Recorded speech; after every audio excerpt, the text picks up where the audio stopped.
Good evening and welcome.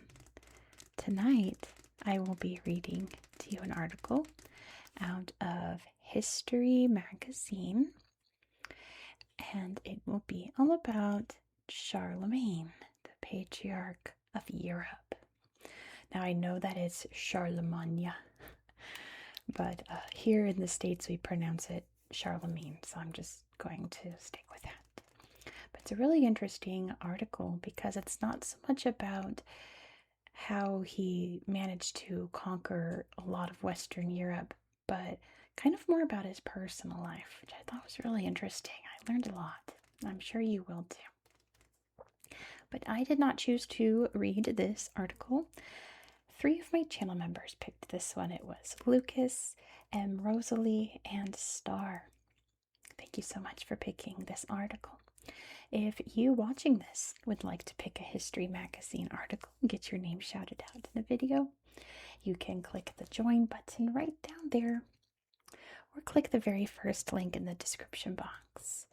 My channel memberships are only 99 US cents. YouTube did notify me that they are raising prices in some countries, but I assure you that I'm keeping it at the lowest possible price I can set it to for your country. So, my apologies if you join and you're in a country where it's not US currency and it's valued more. It was very confusing, but yeah, prices vary now depending on country, but it is based on the lowest price of 99 US cents. Does that make sense? Sense. I hope so. What I'm trying to say is I'm making it as affordable as possible in your country. So if you'd like to become a channel member, I'd love to have you. You also get exclusive content. You get your name in every video. You get to watch all of my videos early. You get behind the scenes content and so much more. But tonight, we're going to read about Charlemagne, Portrait of an Emperor. And of course, we'll look at all the pictures afterward. And of course, apologies as usual for the weird glare. It's this very glossy paper. When it's a very dark image, it's very glary. I've done my best to mitigate that. But let's read this article. No more yapping. Remembered today as one of the fathers of Europe, Charlemagne was responsible for the restoration of the Roman Empire after more than 3 centuries of decline. Might be able to hear the cats growling. Okay. He made lasting reforms to all aspects of royal power, from the organization of the justice system to economic reform, and revived culture along classical lines. During the Middle Ages, he would be mythologized like no other leader, becoming a symbol and model of good governance for the future emperors of the Holy Roman Empire. And in the era of the Crusades, his intense religious devotion and eagerness to fight the opponents he considered infidels inspired many Christians to worship him as a saint. But before the man became a myth, Charlemagne was simply human, flesh and blood, an ambitious ruler and a relentless warrior, but also a man of culture and a father concerned about the future of his family. Unusual for a period often described as belonging to the Dark Ages, valuable sources have survived that shine a light on Charlemagne's personality. Particularly fascinating is the Vita Caroli Magni, the life of Charlemagne, a biography written by Einhard, a member of Charlemagne's court. Einhard is thought to have written the work between 830 and 833, over 15 years after Charlemagne's death during his retirement while living in the Abbey of Seligenstadt in Germany. Einhard's biography, inspired by the ancient classical biographies, in particular Suetonius's The Life of the 12 Caesars, is one of the most influential books of this genre in the Middle Ages. In addition to recounting the emperor's military triumphs, his coronation, and the details of his will, Einhard's biography contains passages describing Charlemagne's character and habits, of which the author had first-hand knowledge, having lived alongside him in the Carolingian court. Germanic roots. Charlemagne, who until his coronation was known as Karl or Carlo, was the eldest son of Pippin the Short. Pippin was king of the Franks from 751 until his death in 768. There is some doubt as to exactly where and when Karl was born. Some sources suggest 742. More recent scholarship indicates 747 to 48. The place of his birth was likely Herstal, now in the Belgian province of Liège, although various authors have suggested a town in northwestern Germany, such as Ingelheim, Prüm, or Düren. Charlemagne's first language was either Frankish, a German language from which modern Dutch derives, or some High German dialect. Thanks to his teachers, Peter of Pisa and Alcuin of York, no idea. Charlemagne mastered Latin, the language of the church and the high culture of his time. According to Einhard, he learned Latin so well that he could speak it as fluently as his native tongue. Charlemagne also acquired some knowledge of Greek. However, Einhard notes that although the emperor spoke Latin to the point of garrulousness, he struggled with writing and used to keep tablets and writing sheets under the pillow of his couch, that he might, in his spare moments, accustom himself to the formation of letters. But he made little advance in this strange task, which was begun too late in life. Despite his efforts to reclaim the legacy of the Roman Empire, Charlemagne was first and foremost Germanic. He always dressed in the manner of the Frankish people, wearing a shirt over a silk-trimmed tunic that showed off his stockings. In winter, he would don a jerkin made of otter skin or ermine. The contrast with the prevailing fashion in southern Europe, particularly in Italy, was striking. He disliked foreign garments, however beautiful, and would never consent to wear them, remarked Einhard. Only on 2 occasions, to please Pope Adrian I and then Pope Leo III, did he agree to dress in the Roman manner, with a long tunic and cloak. On feast days or for diplomatic occasions, he would put on a garment of gold cloth with jeweled boots and a golden girdle to his cloak, and distinguished further by a diadem of gold and precious stones. But in general, he did not indulge in the excesses of courtly luxury, and most of the time, according to Einhard, his dress differed little from that of the common people. Larger than life.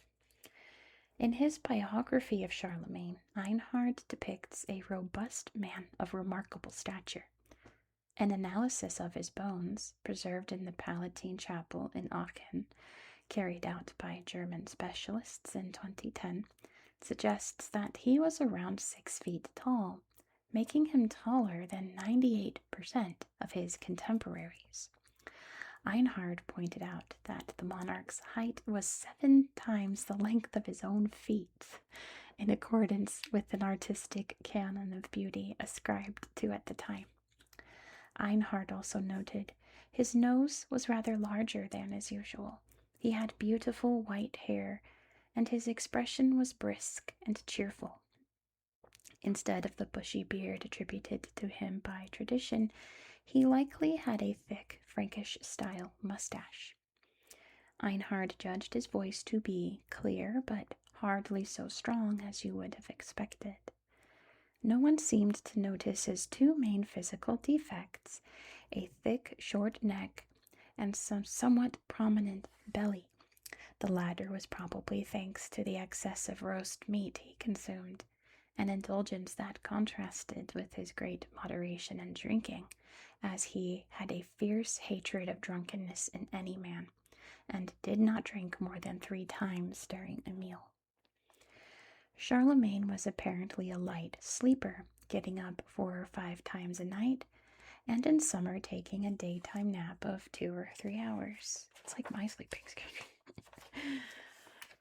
His great hobbies were horse riding and hunting, not like me. He also loved bathing in hot springs, which was one of the reasons why, in the latter part of his life, he took up residence in Aachen, home to highly prized thermal springs. According to Einhard, he used to invite not only his sons to the bath, but also his nobles and friends, and at times even a great number of his followers and bodyguards. Despite his penchant for concubines, Charlemagne was deeply religious. He attended Christian services every morning and afternoon, and during meals he listened to readings from The City of God by St. Augustine, one of his favorite authors. He gave alms generously and made donations to the churches of his kingdom, including the basilica he had built in Aachen. In his will, he bequeathed part of his fortune and the goods from his personal chamber to the metropolitan churches of his kingdom and to assist the poor. Charlemagne invited scholars from all over Christendom to join his court. Among them were Peter of Pisa and Paul the Deacon, both of Italian Lombard origin. Anglo-Saxons such as Alcuin of York, and Spaniards such as Theodulf and Agobard. Charlemagne had a particularly close personal relationship with Alcuin, who is thought to have joined the court in 782 and stayed there until becoming the abbot of Saint Martin in Tours, France, in 796. Under Alcuin's supervision, Charlemagne studied rhetoric, dialectics, and above all, astronomy. 4 or 5 wives. Family was undoubtedly a fundamental aspect of Charlemagne's life. After the death of his father, Pippin the Short, he maintained a very close relationship with his mother, Bertrada of Laon, who always treated him as her favorite son. His childhood rivalry with his younger brother Carloman worsened when their father divided the kingdom between them. After Carloman's early death, for which Charlemagne was blamed, apparently without foundation, the tension continued with Carloman's widow, who ended up fleeing to Lombardy with her 2 sons. Charlemagne, after conquering the Lombard kingdom in 774, took charge of his 2 nephews, and nothing more was heard of them, leading to speculation that he either had them killed or locked away in a monastery.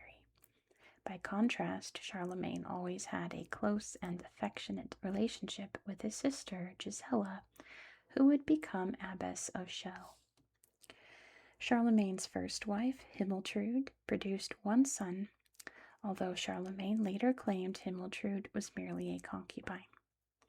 His marriage to his second wife, Desiderata, daughter of Desiderius, king of the Lombards, was a political union imposed by his mother, and it ended after just 1 year. His third wife, Hildegard from Swabia, bore Charlemagne 9 children, 6 of whom survived, including his heir, Louis the Pious. Hildegard died from complications during childbirth. Charlemagne's 4th wife, Fastrada, who bore him 2 daughters, was the only wife said to have played a prominent political role.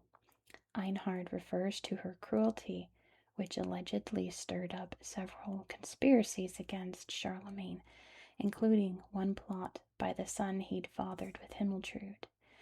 No children are known to have been born to his last wife, Liutgard. In addition, he had at least 5 concubines who also bore him children. In total, it is estimated that Charlemagne fathered at least 18 children. The relationship he had with his offspring was unusually close for the era. and is undoubtedly one of the most surprising aspects of his personality. Einhard recounts that he liked to be accompanied by his children at mealtimes and took them with him on his many travels. His sons rode along with him, and his daughters followed in the rear. And he took special care of their education, introducing the boys to the arts of war and hunting, while the girls focused on spinning and weaving. A jealous father. If Einhard is to be believed, Charlemagne behaved protectively toward his daughters.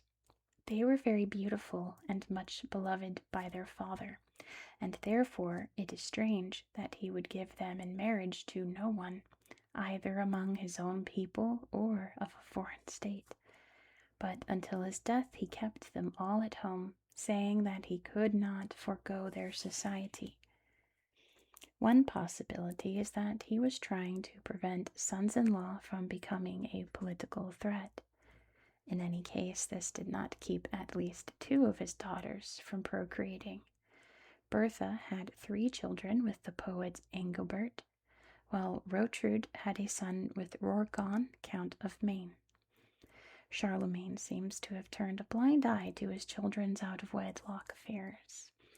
According to Einhard, he shut his eyes, however, to everything, and acted as though no suspicion of anything amiss had reached him, or as if the rumor of it had been discredited.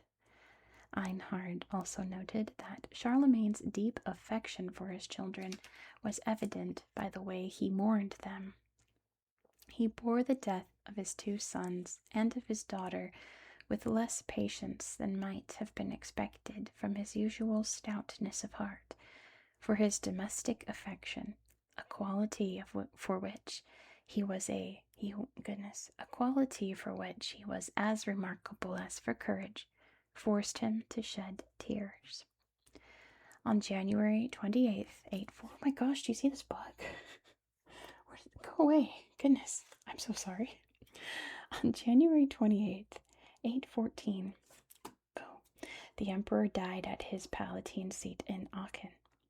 It is believed that his body was placed in a Roman sarcophagus, known as the Proserpina sarcophagus, that Charlemagne himself had brought from Italy before being laid to rest in the Palatine chapel in Aachen.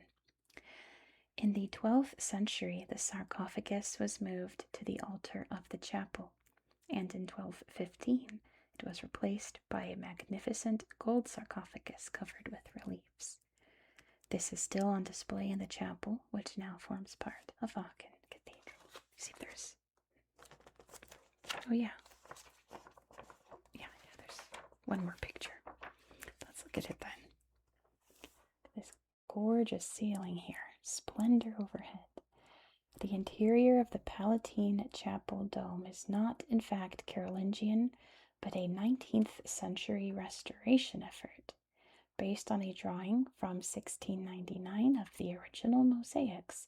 The Neo-Byzantine images show Christ enthroned, surrounded by a tetramorph, the writers of the 4 Gospels, as well as the 24 elders described in Revelation 4:4-10, offering up their crowns to the Messiah.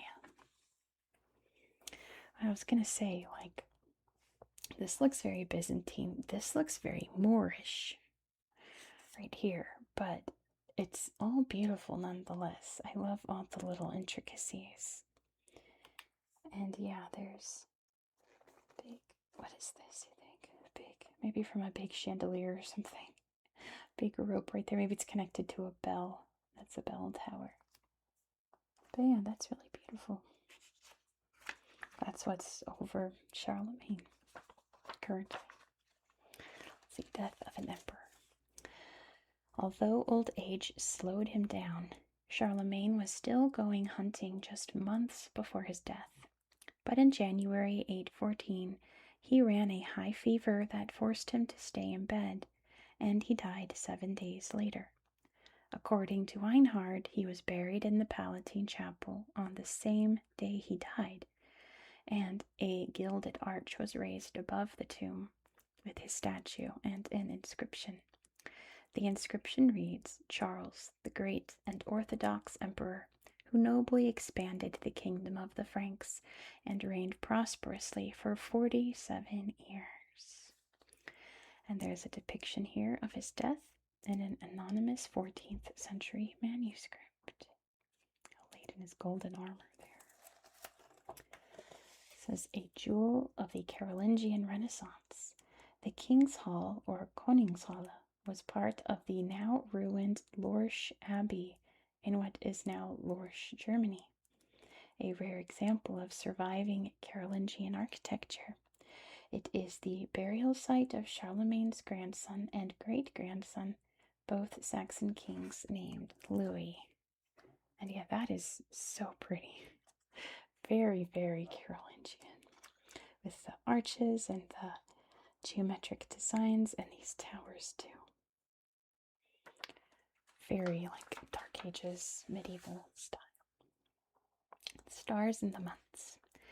Charlemagne was fascinated by calendars and astronomy. He wanted to give Germanic names to the months. For example, he called January Wintermonat, or winter month.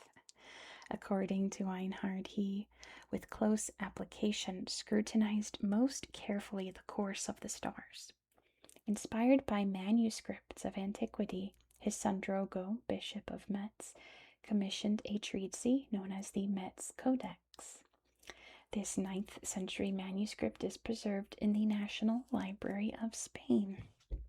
And there's a page from it right here. Some kind of drawing of the sky, probably showing planets going around, I'm guessing. I can't really read any of this, it's too tiny. This is either Charlemagne or his grandson Charles the Bald on horseback, 9th century bronze statuette, and this is at the Louvre in Paris. Looks like he was supposed to be holding a sword. Look at this big painting here. It says the Imperial Court. Alcuin of York presents a manuscript to Charlemagne. This circa 1828 oil painting by Jean-Victor Schnetz decorates a ceiling in Paris's Louvre Museum. Oh. So yeah, someone has to tell me how you pronounce this guy's name. Alcuin, I'm guessing. If he's Anglo-Saxon, I'm guessing. No idea. But this is a really nice painting. It's very busy, isn't it? Looks like there's a horse back there. Or no, that is a guy with a winged helmet. That's what it is. I thought these were horse ears. This is some kind of old-timey Viking or something. Look how beautiful. Palatine Chapel. This photograph shows the central dome of the octagonal Palatine Chapel in Aachen, originally built by Charlemagne as part of his imperial complex. Although his palace no longer remains, the chapel was enlarged in the Middle Ages and now forms the nucleus of Aachen Cathedral. You can see right here. It is so pretty. It looks like it could be like a university. There's so much happening. There's so many buildings and structures and a little bridge right there. And look how big these windows are. That's incredible. What a beautiful structure. The authoritative biography. Einhard, who belonged to a noble family, entered Charlemagne's Palatine School in Aachen at a young age. Years later, he decided to write a biography of Charlemagne in recognition of the interest the king had taken in his upbringing, and, as he wrote, the unbroken friendship of which I enjoyed with the king himself and his children from the time when I first began to live at his court. Someone's dog is barking. I hope you can't hear that. That little dog got spooked out there. Sorry for the puppy. The time when I first began to live at his court. Known for being short, Einhard was given the nickname Nardulus, or Little Nard. Oh my gosh, this guy got bullied. Nardulus. Challenge you all to call someone you don't like Nardulus. Nardulus. Little Nard. So this is Einhard right here. And Archbishop Turpin writing the history of Charlemagne. This is a miniature from 1494. All bright blue, all bright red. Very, very flashy, I think, for monks. Or scholars, I suppose. St. Stephen's Purse. Tradition holds that this early 9th century reliquary containing dirt stained with St. Stephen's blood was a gift from Pope Leo III. There's like no more room for anything. It's just jewels all over. You couldn't fit another jewel on there if you wanted to. Let's look at this. The Great Charlemagne clan. During his long reign, Charlemagne had 5 wives, as well as several concubines, only some of whom are shown below. He fathered at least 18 children. Hildegard, his wife for 12 years, bore him 9, but only 6 reached adulthood, including Louis the Pious, who inherited the throne. So his parents were Pippin the Short and Bertrada of Laon. There's Charlemagne. There's also a sister Gisela and brother Carloman. It's complicated, apparently. His first wife is Himiltrude. They had Pippin the Hunchback. My goodness, what a horrible... Well, I mean, if it fits the description, I guess. There's Desiderata, his second wife. No children there. Oh, there's Carloman right here. His pesky brother Carloman. Then Hildegard, and we have all of these children with Hildegard. There's Charles the Younger, Rotruda, Pippin, king of Italy. They had 2 kids named Pippin. It's a little weird. Louis the Pious, king of the Franks and emperor, and Bertha and Gisela. Fastrada was his 4th wife. They had Hildred and Theodrada. And then Luitgard, his 5th wife. His concubine Regina gave birth to Drogo, the Bishop of Metz. And there's also concubine Gerswinda, and Adelinda. Who's this? That's Hildegard. At a stained glass in the Abbey of Saint-Denis. And this is, of course, Charlemagne, which adorns the top of the coronation scepter of the kings of France. That's pretty cool. Charlemagne's talisman. It is said that Charlemagne always wore this pendant, believed to contain a relic of the cross, and was even buried with it. Wow. Reminds me of like Sophia the First. Anyway, Charlemagne's sword was, according to legend, nicknamed Joyeuse, or Joyful. Historians debate whether or not this is the blade of the emperor, but it is located in the Louvre nonetheless. Look at this. Very fabulous painting here. Look at all the little details in this. Charlemagne the Emperor.